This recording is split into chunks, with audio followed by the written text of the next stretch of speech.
Hey folks, welcome back to Ken Michaels Radio. I'm having so much fun, as you know, having lots of conversations about the Beatles. We cover everything here on this channel, the group years, the solo years, the music, the history, anything that we want to. We have lots of wonderful guests that we welcome on, and such is the case with our show at this time. We have Laurie Kaye with us, who's had a long career in radio and in television and in film. And she is about to release a book which is called Confessions of a Rock and Roll Name Dropper: My Life Leading Up to John Lennon's Last Interview. She, in fact, was part of the crew from RKO, the RKO Networks, that interviewed John Lennon on December 8th at the Dakota, just a few hours before John was killed. It was his last interview, and Laurie was a part of it. And in addition to that, she also, this is just where the Beatles are concerned, she's also interviewed Paul McCartney and George Harrison and George Martin. And we welcome her to our show. Laurie, welcome aboard. Thank you. Nice to meet you, Ken. Yeah. Let's just start our conversation from the beginning because like so many people that I know in radio, you started out actually in San Francisco working at an AM station, which was KFRC. Did you know you always wanted to be in radio? And also mix that in with conversation about your early interest in music and where the Beatles fit in all of it. Well, I have to say, I started out as a radio listener basically as a toddler. And what I wanted more than anything was a transistor radio because I saw all the older kids running around with their earplugs and their transistor radios. And that to me was what I needed more than anything else. So I was lucky enough, my grandparents did give me one. And from that moment on, not only did I walk around with it all the time, but I went to bed with it, with the earplugs in my ears. So radio from a very early day on was a major part of my life. And as I tell the story in my book, when I was in high school, I was a huge radio fan in Los Angeles. The FM station was KMET, and I graduated from all the AM stations of my youth to KMET, listening to albums and rockers, and it was just amazing. And what happened was I started entering contests on the radio too, call-in contests. And I managed to, once again, I tell this whole story in my book, I managed to win tickets to the Rolling Stones Nicaraguan benefit, which was basically the same year as Exile on Main Street, which was an amazing concert. And not only was I thrilled and surprised to win, but I was surprised when I got to the station to pick up the tickets that the major disc jockey that I love, B. Mitchell Reed, said, "Come on in, I want to put you on the air." And I started talking to him. He started asking me questions. "What's your name? How old are you?" And the minute I did, he said, "With that voice, you need to be on the radio. That's your career." So he decided my career. Wow. Thank you, B. Mitchell Reed. It was great. And it definitely took a while, and I went into news before then, but I ended up being an intern on basically my second or third year of college, and at KFRC-AM in San Francisco in their newsroom. And I was so excited because it gave me a chance to do both news and as well to hear music. And I thought, there's a chance that I can be part of music programming too. So I dropped out of college, took the job they offered me, which was as news editor, and went up to it from there. And lucky enough, an amazing music director at the time, who went on to become an RKO executive, Dave Sholin, was great to get to know and was a fan of my ability. And I ended up being asked by him to write the RKO Beatles special, which was the longest radio special on the Beatles in America. And just kind of was the kickoff point to doing everything else. Wow, that's amazing. I mean, just to think B. Mitchell Reed had showed the support for you so early on, and wow, you had just the right people to get to know with Dave Sholin there. So from KFRC, you got the job. You got a job at RKO from there. How long were you at the radio station first? Well, while I was at the radio station, I did work for RKO. I never separately worked for RKO. And what I wanted to do was, aside from writing all these rock radio specials and all these interviews, I really wanted to be on the air on KFRC. And it was Billboard's top 40 station, number one top 40 station in the country for 5 years straight.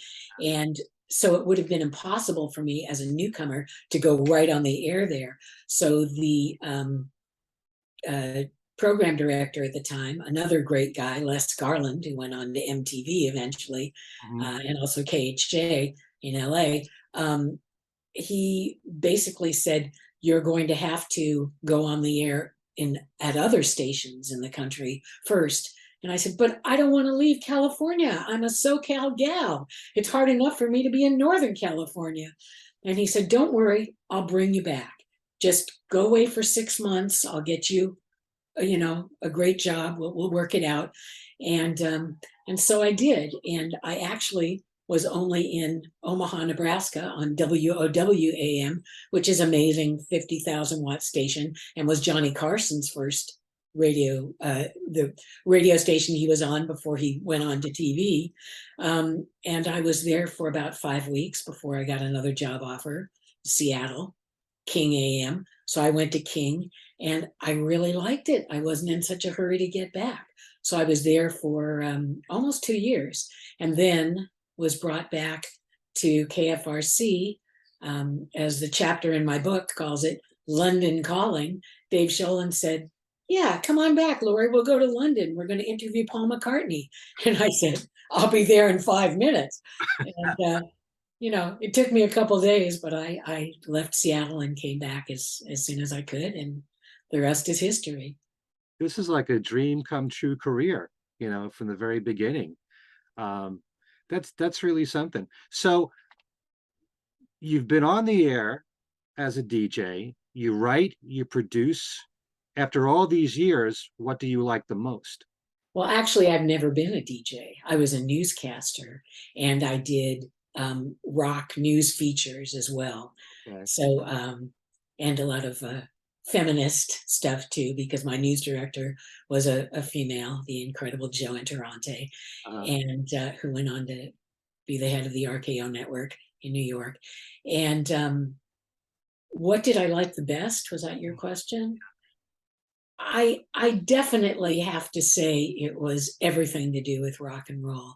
Everything from interviewing George Harrison to interviewing the Ramones. I mean, it was, whether it was Beatles and people that I, heard as a child to my favorite punk band in the world, it was all incredible to me. And, it was amazing. I loved my work. Well, can you tell us about that Beatles series that you wrote it and produced it, right? I was a co-producer. Dave Sholin co-produced, and the tremendous engineer and technical producer Ron Hummel was the other producer. And that, when I was first asked by Dave Sholin to write it, I started immediately doing research. And at the time, there weren't nearly as many Beatles related books as there are now, but I read every single one of them. And let me get this straight. I'm not a Beatles expert. There are hundreds of authors now who know billions of things more about the Beatles than I ever did. But it was amazing enough because it allowed me to start being able to do interviews with people who'd been around the Beatles from the very beginning. So I did a lot of phoners with guys in London and Liverpool, and that was incredible. And then I started writing. We did a demo, and I had to be approved because nobody had ever heard of me. I was barely 21. And so I got approved and started getting compliments on my writing from the moment we started. And I basically worked all day in the newsroom as a news editor and all night at my news desk writing the Beatles special. And yes, it meant doing a lot of drugs to keep awake almost 24 hours a day. But, John Lennon told me that was okay, basically, in the earlier interviews of his that I listened to, because that's how they made it through, their start in Germany as the Silver Beatles, by taking drugs so they could work all day and all night if they needed to, with very little sleep. So I owe it to John. This was a 14-part series, right? It was a 14-hour series originally called RKO Presents the Beatles. And then we expanded it to 15 and it got syndicated, and it didn't just run on RKO stations. It was called the title that I originally wanted it to be called in the first place, that I came up with, called The Beatles from Liverpool to Legend. So when it was then 15 hours with the added interviews and 17 hours with the final Lennon interview, Paul McCartney, the George Harrison interview, George Martin was added to. It was a syndicated special in 17 hours. And some stations ran it an hour a night, and some stations ran it 2 hours a night. But yes, it was definitely a multi-hour, multi-part special. Wow, I wish I could have heard it. Is it anywhere on the internet where you can access it? I believe that there are some pieces on YouTube, but I have it. I can send it to you. Oh, okay. All right. Before we get to talking about, meeting Paul, which was before John, for you, you also worked for Dick Clark, didn't you? I did, and that was years later. That was about a few years after my John Lennon experience. Okay. But the interview you did with Paul McCartney was in 79, with the last lineup of Wings, correct? Correct. And George Harrison was in 78, December 78. Okay. Paul McCartney was in June of 79. All right. So just tell us, before we get to John, first talk about George, what that experience was like. And, well, he didn't have a new album out in 78. So what was the purpose behind the interview? Well, he was actually mastering his new album that was about to come out, George Harrison. And that was one of the funny things, is I said, so what are you going to call your album? Do you have a title? And he basically told me, yeah, I think I'm just going to call it George Harrison, because people walk into stores and say, where's the new George Harrison album? So why do I need a title? He was very funny. And one of the funniest things that he said was, I asked him, what gave you the most pleasure, the most satisfaction, your years with the Beatles or your years as a solo artist? And he said, well, actually, staying home and gardening, planting flowers. And he was being honest. He was being funny, but he was being honest. And he had just gotten married at the time and had his son, Danny. And he really wanted to stay home and be a father, much like John Lennon would with his second son. And he basically said, I don't have a band. I don't really think I need to go out on tour, because I'd have to put a band together and you'd have to really go out for a year. And I want to be a father. I want to be a gardener. Right. So that was just some of the stuff that George Harrison had to say. And it was beautiful talking to him, because I had been such a huge fan of his as a kid. I saw the Beatles as a kid at Dodger Stadium in LA. And what I remember more than anything was all the screaming, and that you could barely hear any music.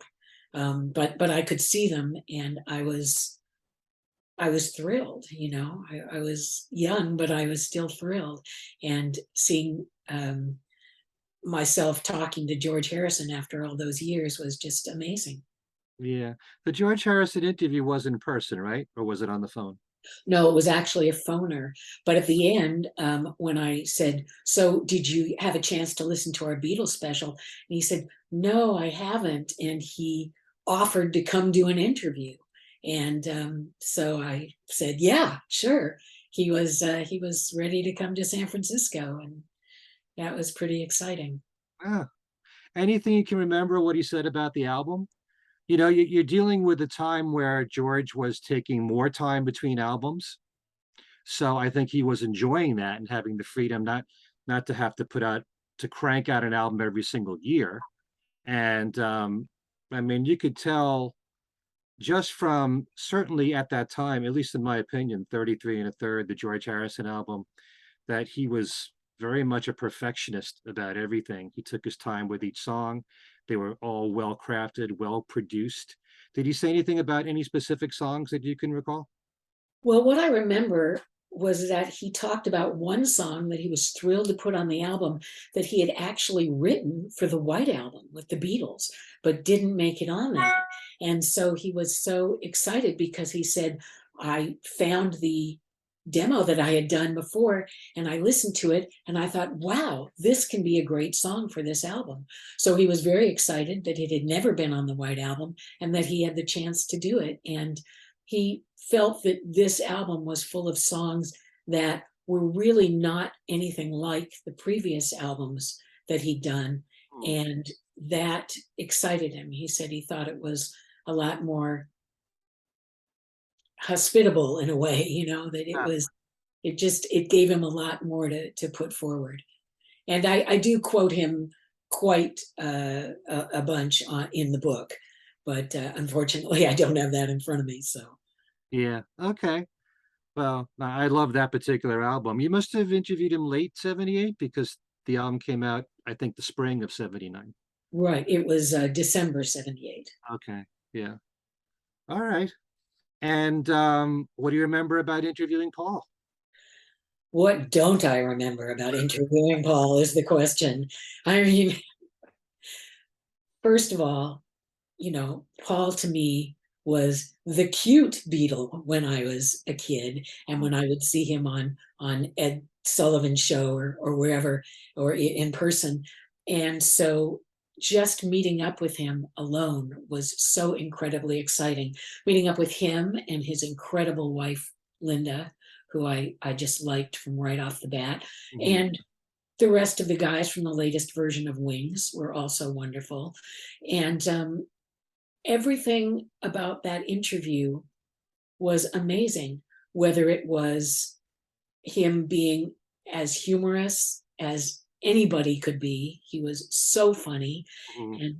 and he was also so realistic and so thrilled about having a family and a wonderful wife like Linda. And he loved drugs. I got to smoke pot with Paul McCartney. I mean, that to me was, who would have ever thought that would happen, you know? We That's all, the yeah, it was wild. And then at the end of the interview, as we were saying goodbye, Paul grabbed me and kissed me. And it was like, oh my God, I got kissed like I've been doing the tango with Paul McCartney. He kind of, you know, threw me back and gave me a kiss. And Linda laughed. She thought that was great. And it was just, there was nothing that wasn't memorable about that interview. hmm When you were dealing with both George and Paul, were you told beforehand, don't ask Beatle questions, or were they more open? Because Paul at that point was starting to do a little bit more Beatles in concert in 79, just a little bit more with Wings. So, No, we didn't hear that until the Lennon interview, right before the Lennon interview. So although I was very clear, especially with Paul McCartney, we all were, to Dave Sholin and I, and Ron Hummel, who was also there, to not talk about the Beatles as much as we talked about Wings, because mhm. that was the reason we were there, to promote the album, you know. And it was it was the former Beatles themselves who brought up the Beatles. So for the most part. So that was very cool too. Did Paul seem at the time like he's still very much into the concept of Wings because this was their last album, their last line? Absolutely. Absolutely. He was excited and he made jokes about how he got the new guys in the in Wings. And because I said, well, what did you do? Have uh, tryouts? Did you have people come in? And he said, no, they just happened to be camping on the lawn. And so we hired him. He was just very funny about everything. Uh-huh. But I assumed that they had been recommended and by Denny Lane or somebody and worked out really well. And that was the case.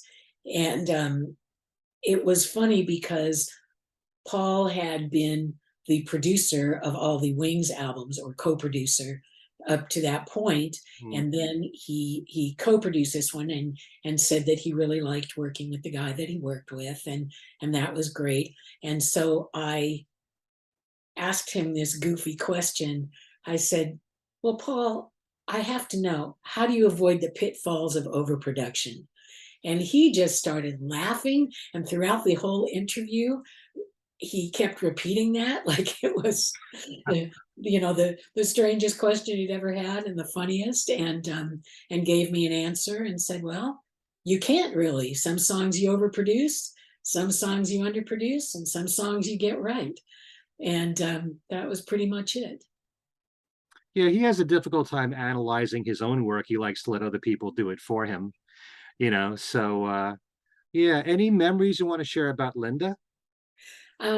Linda was so kind and so funny. And when she first met me, she started singing to me a song with my name in it. And when she heard I was from Los Angeles, she thought it was fabulous that I was Laurie from LA. And, she just had such a great sense of humor. And then seeing her after a while, after we'd been there a couple hours, starting to roll joints and put them in a shoebox was pretty funny. It wasn't something that I necessarily expected. And what else did she say that was funny? Oh, and Paul was talking about playing by himself, playing with himself. And she, of course, made a joke about, oh, Paul loves to play with himself, and got that sexual joke out there. And then at one point, Paul asked me if I'd seen Linda's first book, which had come out, her first book collection of photographs. And I said, I've seen it. And he said, well, do you have it? And I said, no, not yet. And he immediately jumped up to go in the back room of their office in London where we were doing the interview, bring me the book. And he and Linda both autographed it. And it was lovely. I mean, they were just such a loving couple who cared obviously about each other. And Paul, I asked him specifically about, how did you get Linda into the music business, from her background as a photographer? And he gave me the whole story on that, which is in my book. And she talked a lot about the nervousness that she went through and how it became easier once they started to go on a lot of tours and play a lot of concerts. And it was just encouraging to hear that. It was like anybody can do anything if they do it enough, So It sounds like they were really, really comfortable being with you, as I guess George was. Is it something you think that you bring out in people, or were they just naturally that way? Well, with George, I was talking to him on my own. With both Paul and John, of course, the interviews were with Dave Sholin, my mentor, and our engineer Ron, and then John. We were also with Bert Keane, who's was an executive with Geffen, Warner Brothers Records. So I think all of us had a great impact on these people, and it was just. I think a lot of it was that we were so excited to be there and be talking to them, and have the background of doing the Beatles special that we did together was just, it gave us so much more to talk to them about. And I think they appreciated that. Hmm. So do you think that, for example, your interview with Paul was a result of work interviewing George and Paul knew about it? Maybe, word spread, or it started with the Beatles special, or is it just because it was RKO? And Well, I think it was a combination of it being RKO and Dave Sholin, who was a very big name at the time. He was a humongous music person. And I remember being at the station all the time with record promoters coming from all the labels, knowing that if they could get Dave Sholin to add their song onto the KFRC playlist, it would go jump into the RKO playlist. It would jump into every playlist in the country. So, you know, he had definitely a lot to do with it. And he's a wonderful guy, still is, was then and still is, and had a lot of friends in the industry and at record companies. So if he said, hey, we'd really like to interview Paul McCartney, they were going to make a point of seeing that it happened. So that's wonderful. Okay. So now we must talk about your interview with John and Yoko. And I must say that, well, just about every interview that John ever gave, you can find fascinating. But one of the things I appreciate the most about this interview is that, you know, there's a lot of artists out there that primarily are there to promote the new album and that's it. And I'm sure that, you know, yes, you talked about Double Fantasy there, but you talked about a whole range of different things. Just seemed like John wanted to let loose. It was almost like cathartic for him to talk about a whole range of topics like politics and also how he raised Sean. Was this just something that you anticipated? You just let him say whatever he felt like, or? And when I say you, I mean with Dave also and your team.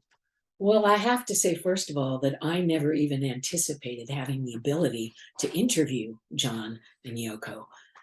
I just never thought that he would ever really do interviews again. I mean, I knew that Double Fantasy was coming out, and when it was released and I listened to it, I was in love with so many of the songs, much like Yoko told me that she was when she first heard them.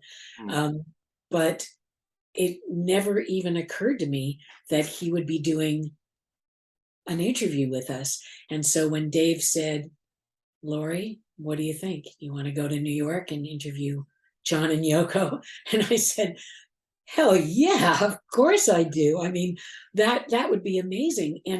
But in the back of my mind, I thought, but here's a man who hasn't done music for about 5 years and hasn't done music related interviews for that long either. And, you know, is this really going to happen, or is this a joke? You know, and so I honestly didn't believe it would, because I was afraid that if it didn't, then I would be so disappointed. I would just cry for a month straight. And so when it was going to happen, then I was told, well, Yoko will be having somebody call you because she's working with an astrologer and they want to discover the best date and the best time and make sure that all of you, you know, who are going to be there are appropriate to be with them. So sure enough, that's what happened. I got a call from, I believe it was an assistant representing the astrologer, and they asked my birthday, the time I was born, various other questions. And I believe, of course, they did that with Dave and Ron and Bert too, although the guys, being guys, perhaps don't remember that so much, but I do. And I was told after that that, well, you know, John and Yoko were planning to be in Hawaii for this time in December of 1980, but given all the information we've got, we think December 8th would be the best day to do the interview, which was a Monday, which, looking back at that, is so very sad, considering that's what the astrologer came up with. And look what happened on December 8th, 1980, the most tragic day in music history to me. Yes. So I know you said on the one hand it was like the greatest day of your life, and it was also the worst day of your life. that's exactly what I call it, the best and the worst day of my life. And probably mostly the worst because of the outcome. And of course, I didn't know anything like that would happen on our way over to New York when Dave and Bert and Ron and I all flew over together. And I was living in Los Angeles at the time because I was working for Drake Chenault by then, and doing radio specials for them, big radio specials as well. And so when I was on my way over, that the main job I had was coming up with questions, because Bert Keane from Geffen and Warner Brothers was saying, we are not talking about the Beatles. We are not talking about John's past. This is all about double fantasy and going forward. And I thought, okay, if that's the way it has to be, that's fine. I get it. I can do that. And so I was coming up with questions by going over an interview that had just come out in Playboy magazine that John had done. And it was, unfortunately, it showed kind of a crabby side of John, because the author and interviewer did exactly what he wasn't supposed to do, which was ask questions about the Beatles in the past. And John obviously was not happy with that. And, that was something that I wasn't going to let happen with our interview. So I came up with a list of questions, and then the day of the interview, just said to myself, Laurie, you're going to want to bring up the Beatles. You're going to want to tell them about going to see the Beatles. Don't do it. Don't do it. And sure enough, John brought it up himself. So it was amazing. And talking about Paul, and, and one of the funniest things that I loved him saying was that he said, as a performer and writer and recording artist, he'd recorded with and worked with so many people, but the only two that weren't one night stands were Paul McCartney and Yoko Ono. And that's absolutely true, and it was great the way he said that. And he said, and I would say that makes me somewhat of a talent scout. and that's true. It did. That was a great way of looking at it. But from what you observed about the two of them, because they were so gung-ho about the new album and their plans, the next album, the tour, what did you observe between the two of them that maybe you couldn't capture on audio? The love of between them and their relationship was just amazing. You could tell that the minute John walked in. I should mention how the interview took place, which was that we got there, we got to the office, we got set up and everything, and Yoko was in there, and she was pretty darn excited to see a woman on the team. Instead of just men. It was my feeling. And I was so in awe of her, not just because we were both female, but because I'd been so impressed by her music and her art and her poetry, everything, And even though I'm not a conceptual art understander, to be honest, I had her book Grapefruit for years, which I'd brought with me because I wanted to show her, Yoko, this is, and here it is. This is the book. This is incredible. And she was so excited to see it because she and John said that they hadn't seen it, a copy of it, for years and years. So they looked at mine, and at the end of the interview, they were both so excited and wanted to sign it. And John said, I want to sign it too. And I said, yeah, of course, it's great, because he had written the introduction. So they're caring for each other, and not just as a couple in love, but as talented individuals, musicians and artists, was just amazing to me. And it, I had never had a relationship like that. And I mean, I was still young, but still I was hoping for the day that I would, if I could have a John and Yoko kind of relationship. And that just hung with me throughout the whole interview, was how much they cared about each other, and how at one point John just stopped all of a sudden and said, am I talking too much? Should we let Yoko tell more? Yoko and Yoko was really cool in that when John was talking about something, if she wanted to add, she would just jump right into whatever he was saying. And I liked that. I did. It showed me how secure she was, Mm.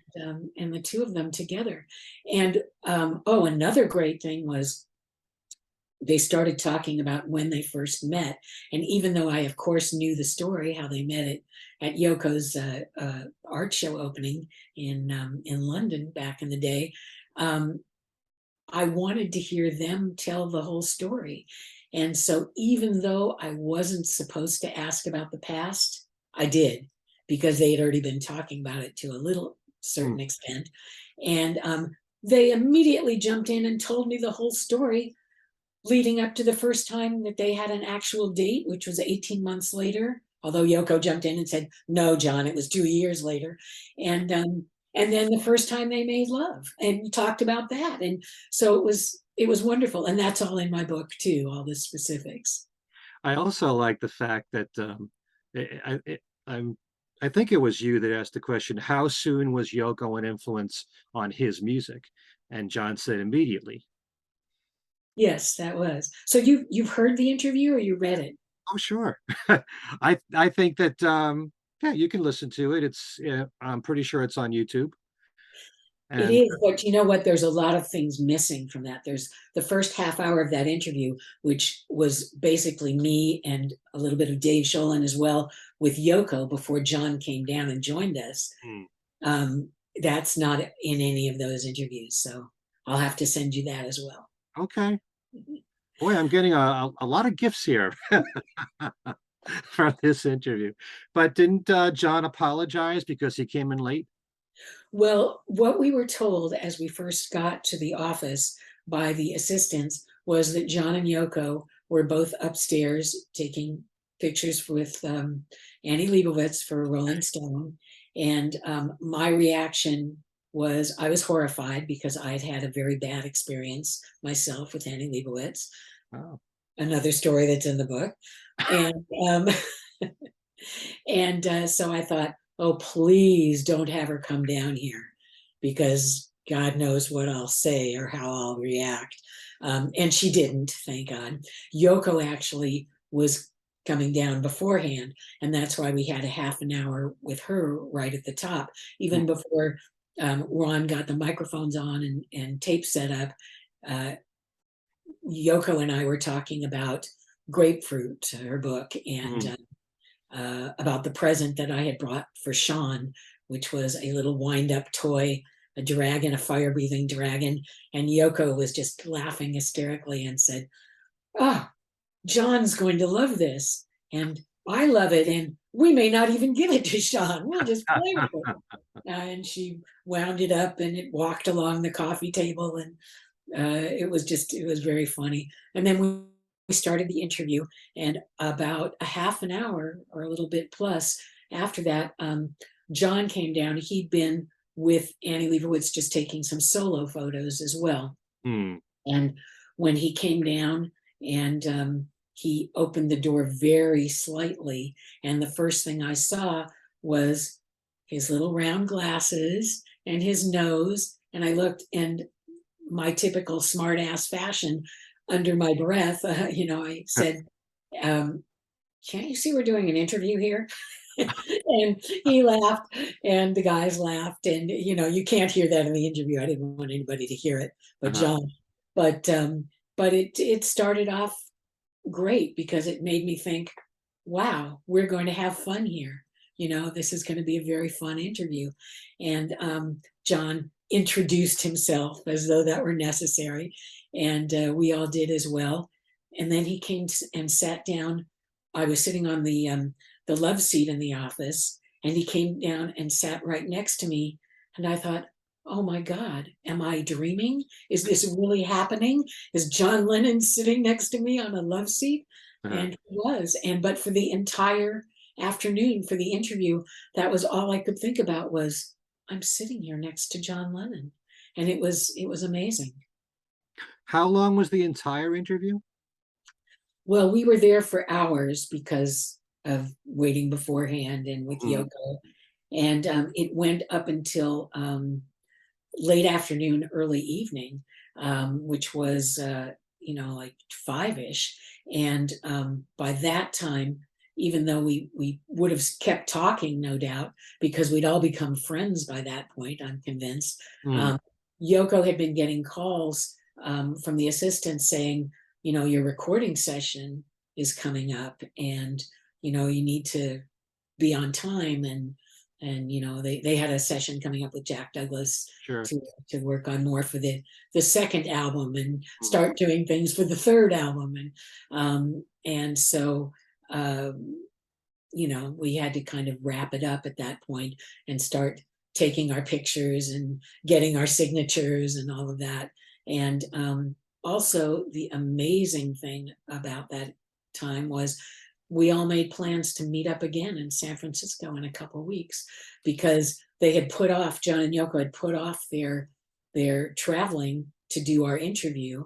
And they were going to be starting up and doing their Hawaii trip, and then being in San Francisco. And so we all made plans to go out to dinner and at Yoko's favorite Japanese restaurant. And it yeah. was just something to look forward to. I was sure that I had made this amazing couple of friends. It was very exciting.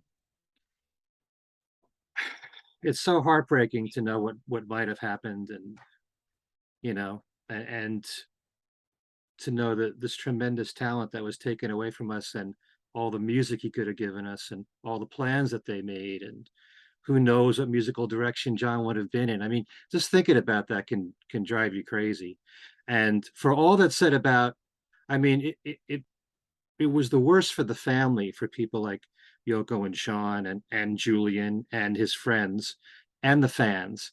But I can't even imagine what it must be like for you, having been with him just hours before he was killed. I mean, it must have been really difficult to deal with it all these years. It was not only difficult for the past 42 years, it was guilt filled, because I blamed myself. And I Yeah. still do. When I talk about it, I cry. I think, why didn't I know that creepy guy who was standing out there and bugging us and bugging me after they left, why didn't I know that I should have gone to the security guard at the Dakota and said, get rid of that guy, he shouldn't be here?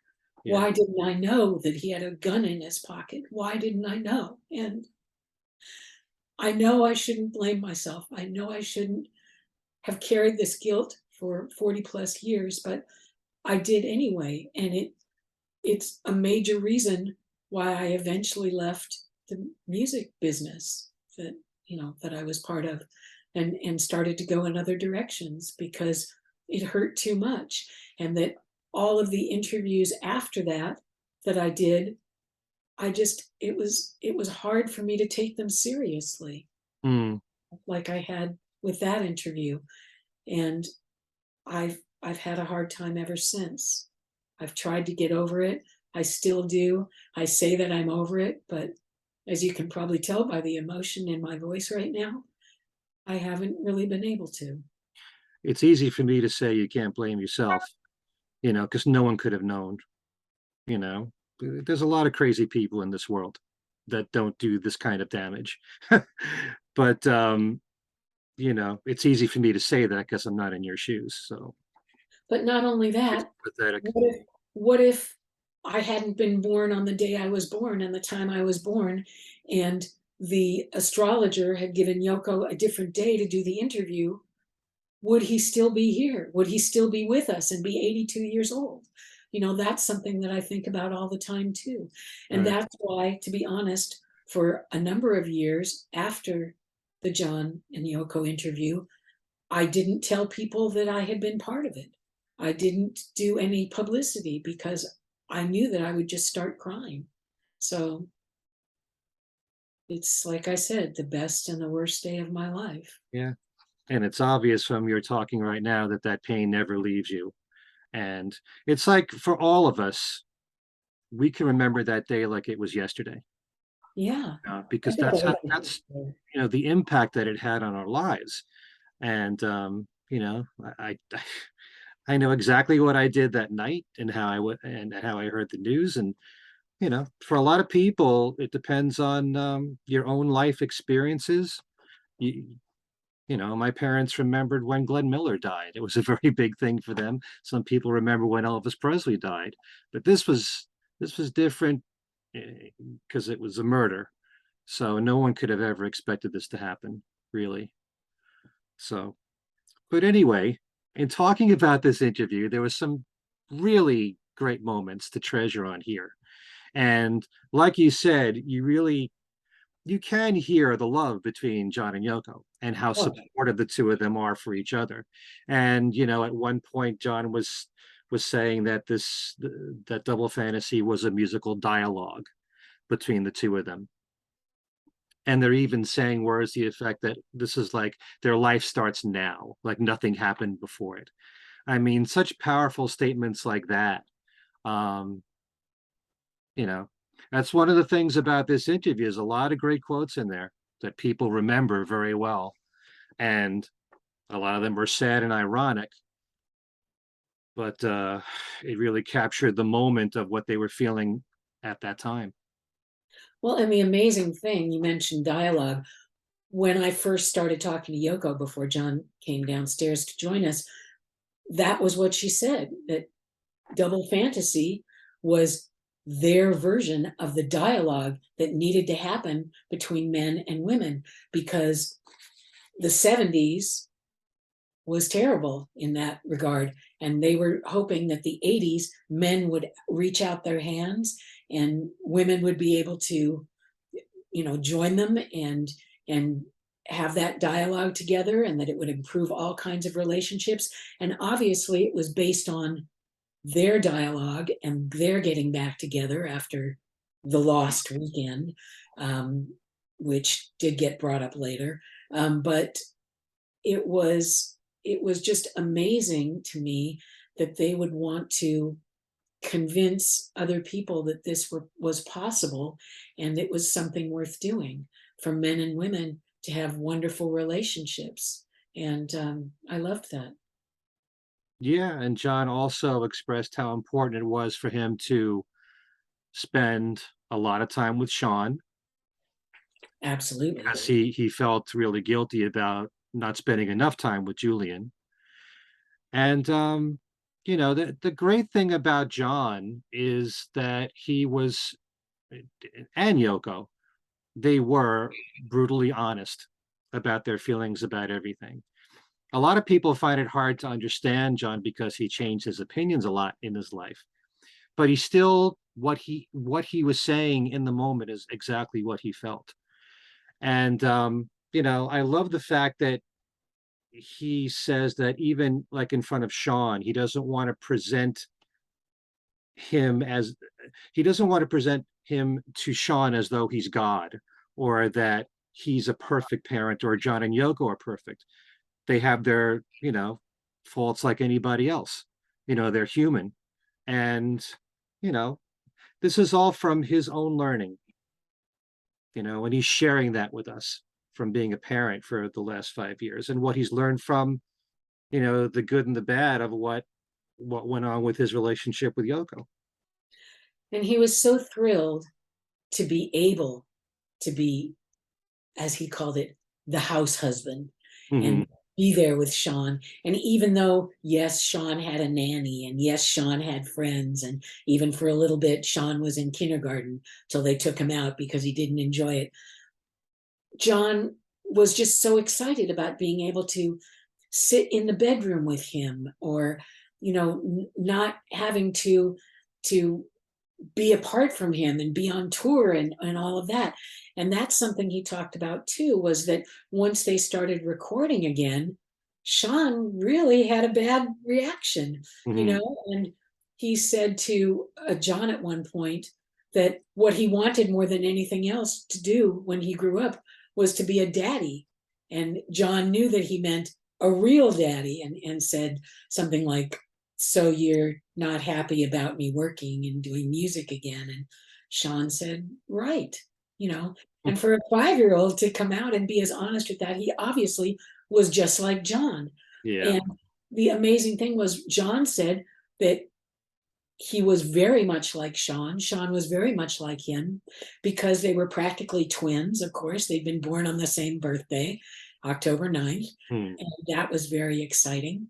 And, John spent quite a bit of time talking about Sean and becoming a house husband and a daddy and taking care of him and planning his diet and telling him what he could and couldn't watch on TV, that kind of thing. And at that point, I was starting to think, okay, it's time to talk about music here, guys.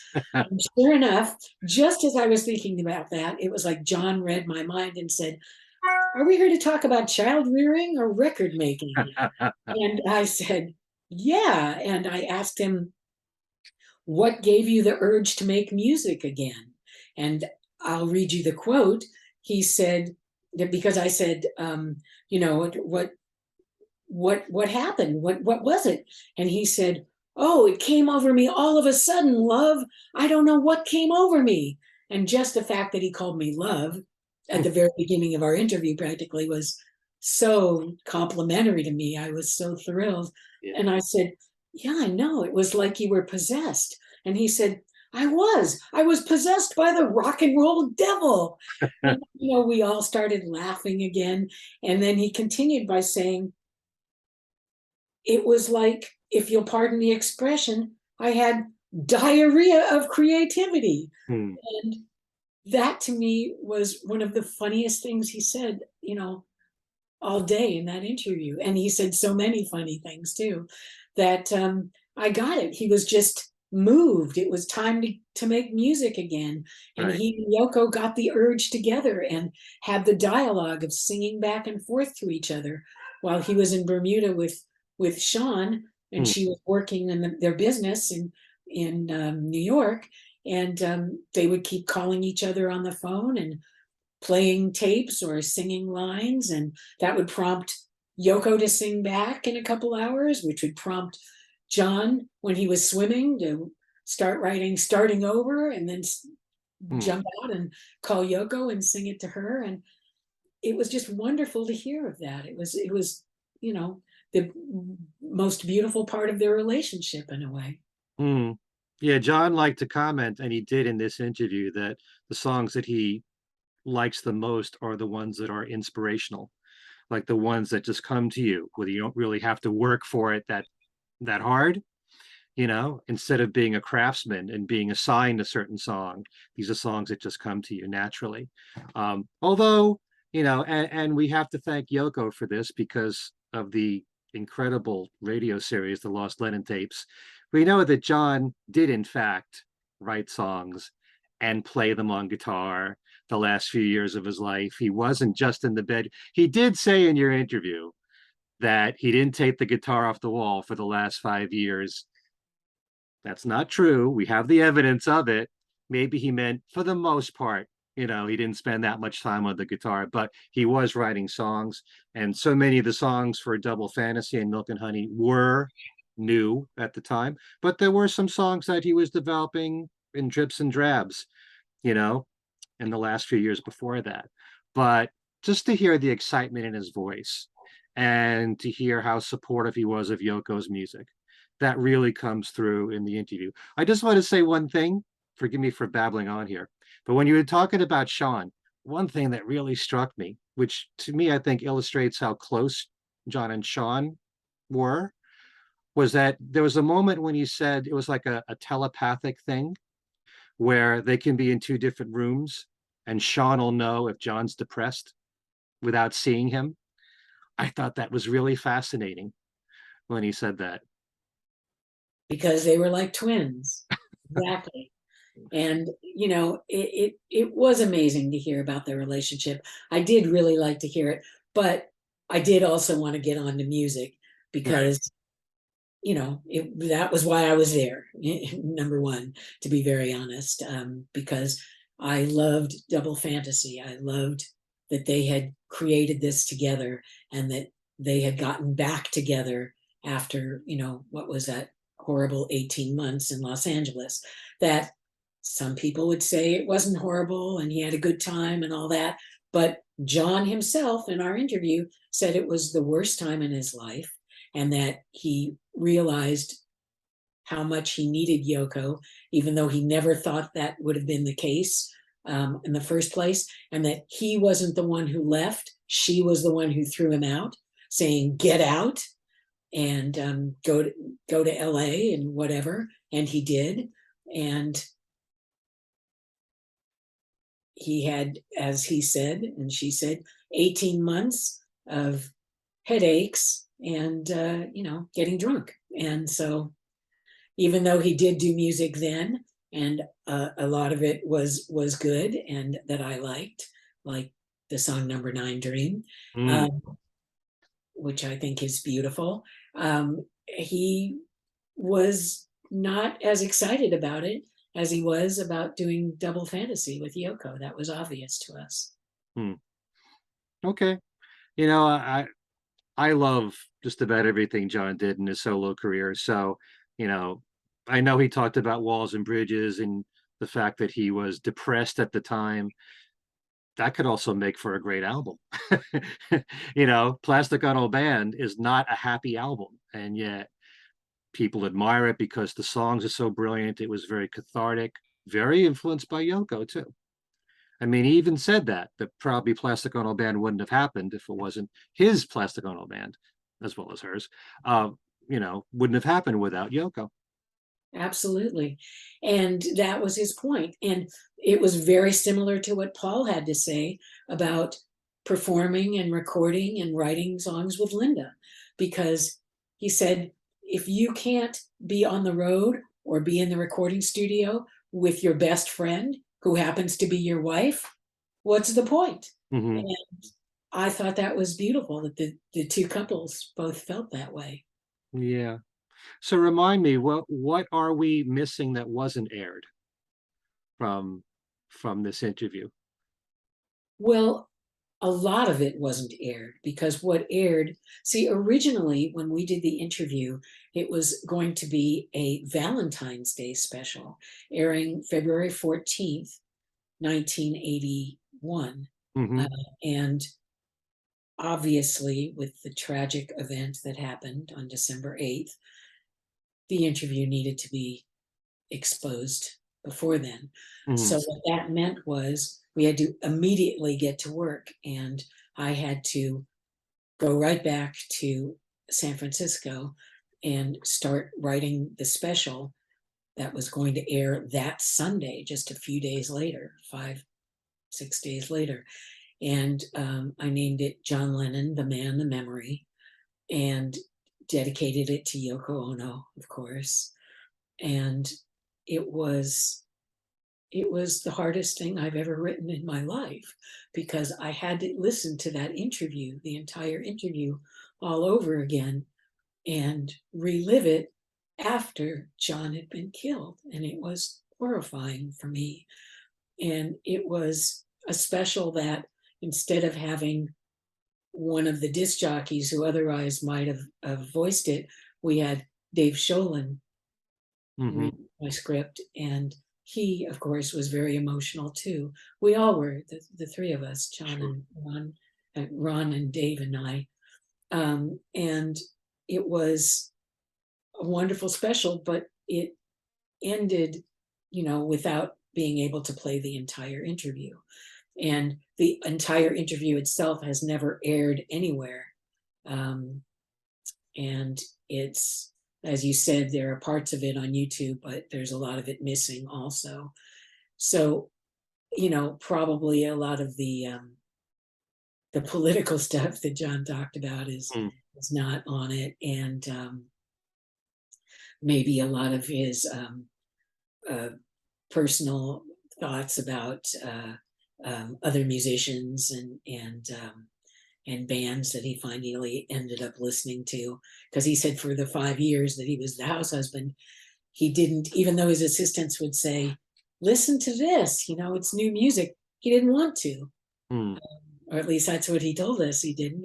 And it wasn't until the very last minute when he actually went into a disco and started hearing B-52s and saying, oh my God, it could be Yoko. They're using Yoko, and he mentioned a lot of groups actually that he said had been influenced by Yoko and her specific ability.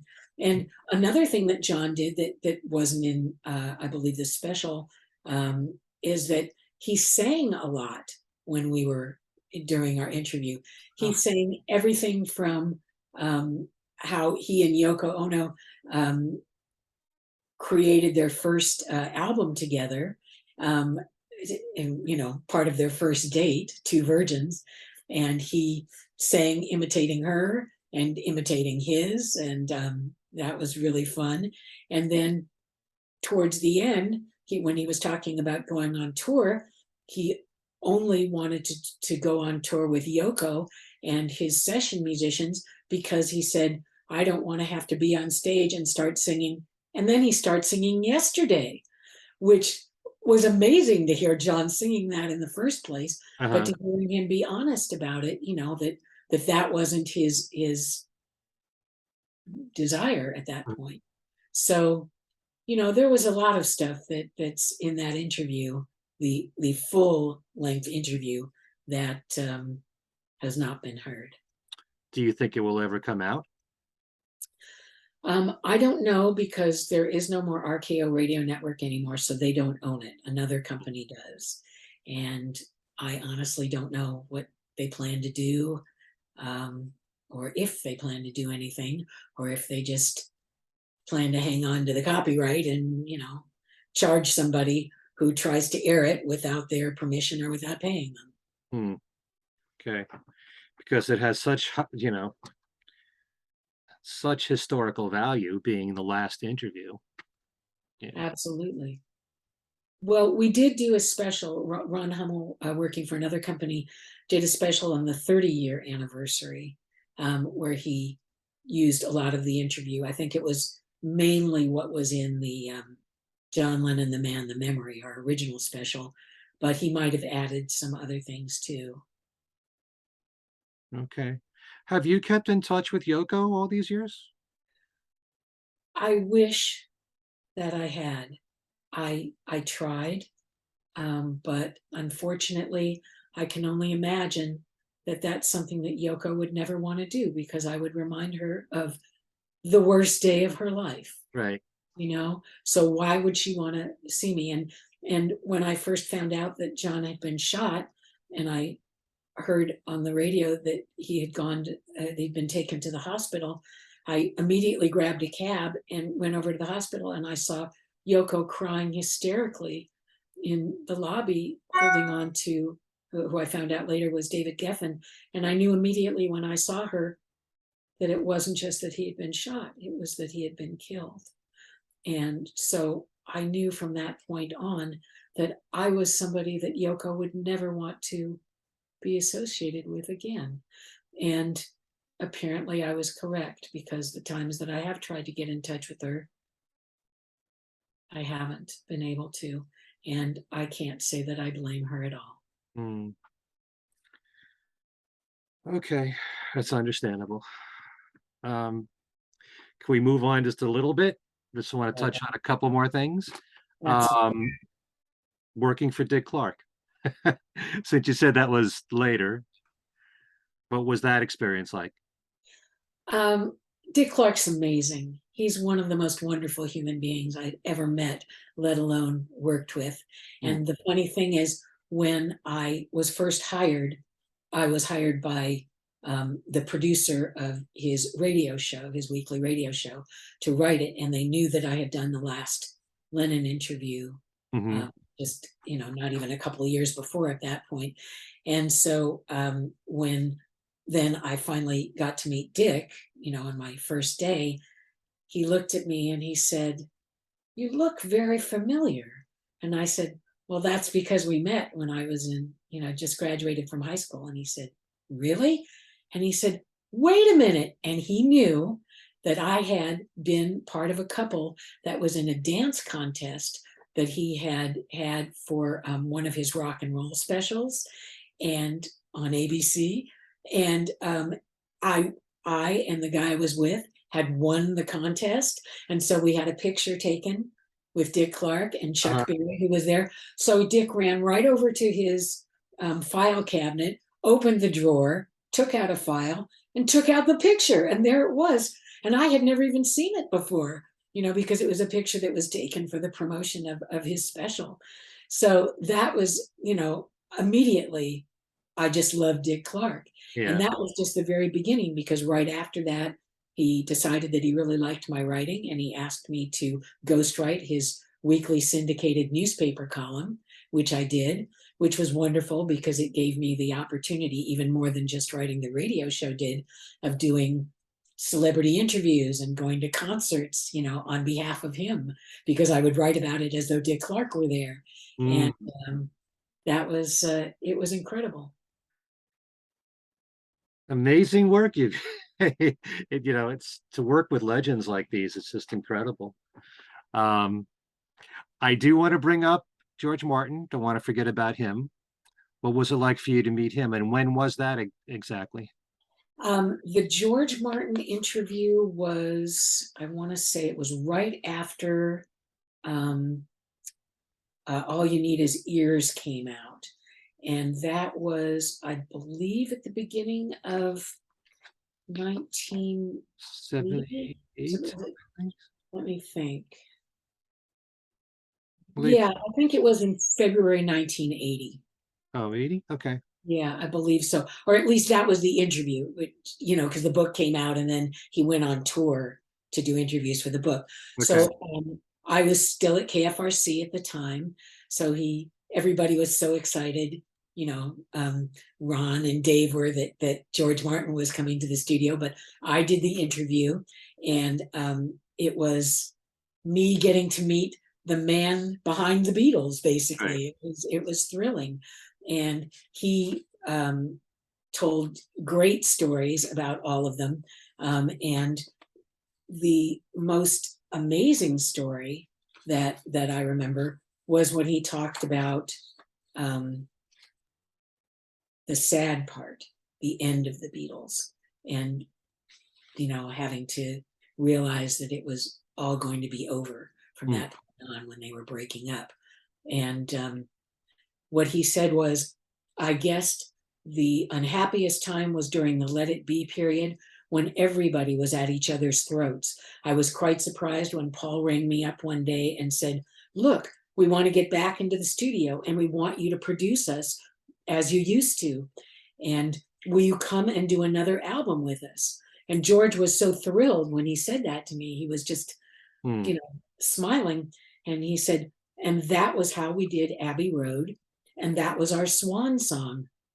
And then he got sad enough and said, we kind of all knew that it was the last time, but it was a very happy recording. So we all ended happily ever after. And hearing George Martin say that it was a fairy tale ending, made it all seem lovely to me, in a way that it was going to work out, and that it had worked out. So it was wonderful talking to George. And he was such a kind, wonderful person, and autographed his book saying it was great talking to you. And it was just, it was a tremendous experience. And hearing the story, of course, about how Brian Epstein had brought him the Beatles tape, the original tape, when they were just the Liverpool band, and said, would you like to work with them? And he listened to the tape and said, oh, not based on this tape. I'd have to meet them in person and hear them. So he met with them in the studio. Right. And took them to EMI. And he said all the guys at EMI, because he was an EMI executive at the time, all the other EMI executives said, what a stupid name, the Beatles. And, and so that's something that makes you laugh after all these years. Yeah, well, he has said in interviews that he wasn't impressed with their music when he first heard them, and that the best they could do was Love Me Do. But what sold him was their charm. Initially, They got along. He said they clicked right off the bat when he met them. So that's wonderful to hear. All right. Now, your book, we should point out, um, is not a Beatle book, although you do tell stories like the ones that you've told us. But what exactly? It's more your whole autobiography through the years and what you went through. It's my memoir. It's my life wrapped around the Beatles and so many other interviews that I did, primarily John Lennon's last interview, of course, is Hmm. the most quoted. But yes, it's my story because music ruled my life, as I mentioned in the beginning, from a Right. very early age on. You know, like to look at my book as a true tale of rock radio redemption. You know, that's what made me who I am, basically.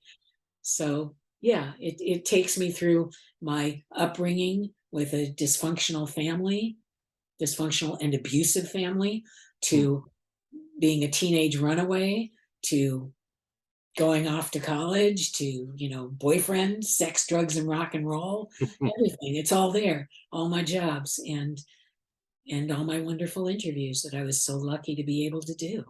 Yeah. When you were talking in the beginning about, wanting to have that transistor radio, I can certainly relate to that because I first heard the Beatles in '64 with I Want to Hold Your Hand, and a transistor radio was part of my life, having it glued to my ear. Walking down the street, Absolutely. listening to top 40 radio and hearing the hits of the time, which in '64 was dominated by the Beatles. So, yeah, I certainly know where you're coming from there. And before that, for me, it was the Beach Boys. Uh-huh. And then when like you said, when the Beatles jumped out, it was like the Beatles, yeah, you know. Hmm. And then getting to see them live, and then getting to see them in the movies, and you know, it was just tremendous. And then something that a lot of people don't remember is the Beatles cartoon series Hmm. that Saturday mornings. That was incredible too. I loved it all. Yeah, there was nothing quite like the saturation of radio in 1964, the way that it was, and you had to be there, to really appreciate and to understand what young fans were going through when they were discovering the Beatles. I mean, later on there was certain dominance on top 40 radio with like the closest thing to me for me personally was the Bee Gees, but nothing quite like 1964 with so many hit singles and songs they wrote for other people, Peter and Gordon, Billy J. Kramer, those artists. It was amazing between the airplay and the Ed Sullivan Show and the movies, and it was just constant, and there was nothing quite like it, and turned a lot of heads, including ours. Absolutely. When exactly is the book coming out? Well, as far as I understand from my publisher, they want to put it out to commemorate the anniversary of John's passing on December 8th of 2023. It will be out before then, about 4 months before then, as an ebook and available on Amazon. Right now, it's advanced listed on the publisher's website, and you can Google it by looking up Confessions of a Rock and Roll Name Dropper, and it will take you to the link. Yeah, well, that link will be in the description box for this show, so anyone can Cool. just go right there and pre-order it. And I'm looking forward to the book when it comes out. And I want to thank you so much for sharing all these memories, good memories and very tough memories to deal with. But what a life you've had, and still got plenty more work to do. Tell the folks what you're working on these days. Well, to be very honest, I'm still working on the book.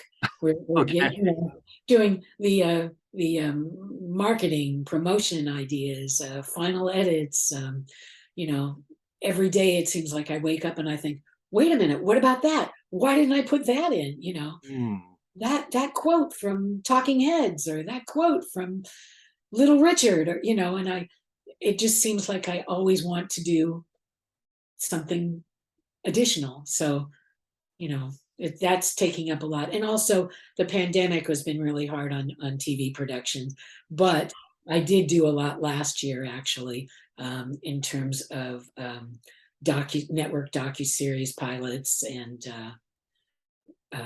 that sort of thing. And I worked on another show as well. And, it's not as exciting to talk about, to be very honest, as all of my music gigs from the past.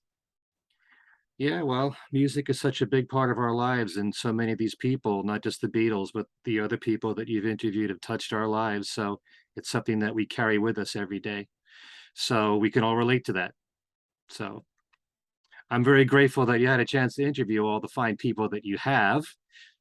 Just want to run a few names there. You said the Ramones, Talking Heads, Mick Jagger and David Bowie you interviewed, right? A few others you want to mention? Little Richard, two of the guys from Deep Purple, so many. Grace Slick, Paul Kantner. It never ends. It really doesn't. I mean, because I also wrote a show called Top 100 of the 70s. So everybody who had a song on this for RKO as well had to be interviewed to ask about their song. So, Donna Summer. Right. I mean, it was just, they're all David Cassidy from the Partridge Family. They're all in there, and they were all wonderful, whether they were in person or phoners. They were all terrific. Boy, I'd like to do an interview just talking to you about all these people that you've interviewed, because I'm a fan of all of them. So, but this has been absolutely wonderful, Laurie. Thank you for spending this time with us. As I said, there'll be a link in my description box if you'd like to take a look at the page all about the book, and if you want to pre-order it. And thanks for being here for us, Laurie. Thank you. It's been a lot of fun. And talking to all the Beatle fans here. All right, thank you. And thanks to all of you watching, and we'll see you next time. Take care.